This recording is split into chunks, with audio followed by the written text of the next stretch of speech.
everyone. In our today's Walk and Talk series, we have Japleen as a guest.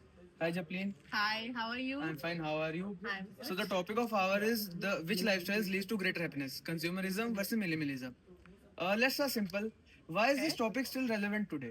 This topic is still relevant because we are living in a generation like at every swipe, like every different swipe, we can buy anything. Like take the example of the reels. When we are scrolling the reels, right? We can shift to a different mood swing, right? So Yeah. at that time when we have the too much of data and too much of the buying thing like option, so the topic is still relevant. Okay. So do you think this constant buying is hampering our life or not? I feel that consumer constantly buying hampering our life. Why it is hampering our life? Let's take the example, basic example. Like if I want to go to the party and I have 20 dresses and amount lot of lip shades and the heels like that. So at that time when I have to choose which combination is right rather than finding my happiness, I will become at a more at the situation where will be I will be in anxiety or a stress. Like which combination I should choose to look perfect. So at that time we become so impulsive Like and something you're going to be happy, but you are making more anxious about you. yes, that's how consumer leads to it. Okay. So, one more thing. What actually makes consumerism so prevalent today? Like, what? Why is so relevant? Like, why people are following it?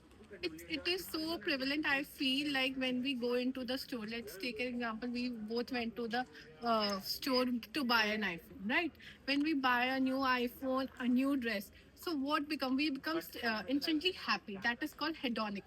A position where the individual becomes so happy after buying the impulsive buy. Sometimes we buy the thing we don't want. We feel like emotional gap, but we buy at the certain point. I am liking it, so I will buy it. But we don't need at that time. So that is filling the emotional gap, and it is bad for the longer time. One more thing. What is the one thing that minimalism offers rather than communism? I feel in minimalism, what is the thing is that in minimalism, we actually buy what we want rather than hampering about the situation like, I want this, I want that. In that situation, we genuinely buy what is required. It doesn't put you in a situation where you become anxious or anxiety.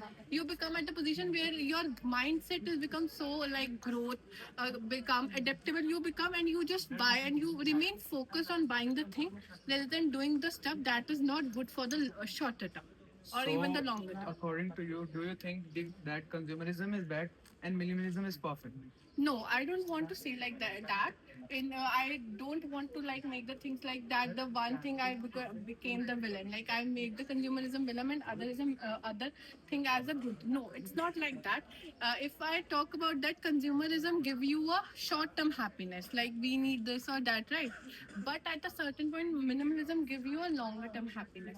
But if we buy consumerism to fill the emotional gap, that is a bad thing. Like if you had a bad day, like a lot of the time we have listened from our peer mates, like we have a bad day and we went for a shopping and Shopping and we come become happy. happy. At Yeah. that, what is that? That is a dopamine increase. So for the longer time, that gonna help you. That doesn't gonna help you. It's gonna put you in the situation where you're gonna feel the emotional gap. So that gonna hamper your mental health as well. So, I'll ask again. Do you think consumerism is good? Do you think consumerism is good? Consumerism is good for the shorter term, but not for filling your emotional gaps or the longer term run, if I say. And what can you say about minimalism? In minimalism, your mind becomes so if I say it becomes so good. Like you, when you talk Like about small things make you happy. That's the thing you're saying. Yes, in minimalism, it's like what you want. Suppose you went to buying the anything. Like you went to the any showroom of the clothes, you want a black t-shirt, and you buy that black t-shirt. That is called minimalism.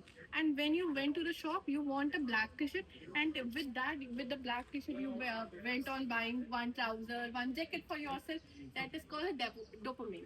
In minimalism, we genuinely buy what we want, and it doesn't hamper your mental health, and it doesn't give you multiple options. We just focusing on what's good for a longer term rather than doing the impulsive. So finally, which is best for you? You can say for lifestyle, For life. consumerism or minimalism. So, concluding the thing, for a longer term, minimalism is the best rather than consumerism because it put you in a situation where you become yourself into the question like what's right or what's wrong. So, minimalism doesn't put into your that situation. It makes you happy in a longer term and it makes your mind relaxing. Thank you, Chaplin. It was great interacting with you. Thank